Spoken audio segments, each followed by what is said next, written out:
হরে কৃষ্ণ, রাধে রাধে। শ্রীমদ্ ভগবদ গীতা যথাযথ দ্বিতীয় অধ্যায়, শ্লোক 28।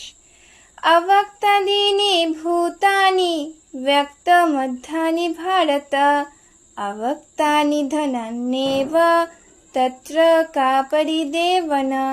অনুবাদ: হে ভারত, সৃষ্টির পূর্বে সমস্ত জীব অপ্রকাশিত থাকে এবং কিছু কালের জন্য প্রকাশিত হয় এবং কিছু কাল পর সেটি আবার বিনাশপ্রাপ্ত হয় এবং অপ্রকাশিত হয়ে যায়। সুতরাং তার জন্য শোক করে কি প্রয়োজন?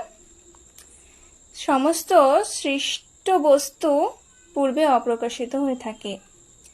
যেমন ভাবে কোনো অব্যক্ত স্তর থেকেই ব্যক্ত স্তরে প্রকাশ হয়ে থাকে।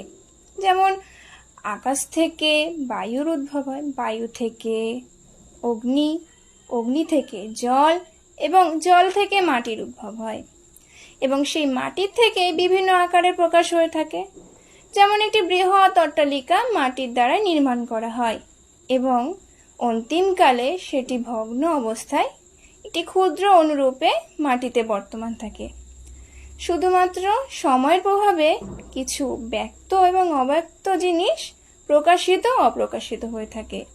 সুতরাং আত্মার অস্তিত্বে কেউ বিশ্বাস করুক অথবা নাই করুক, তার জন্য আমাদের শোক করার প্রয়োজন নেই। হরে কৃষ্ণ।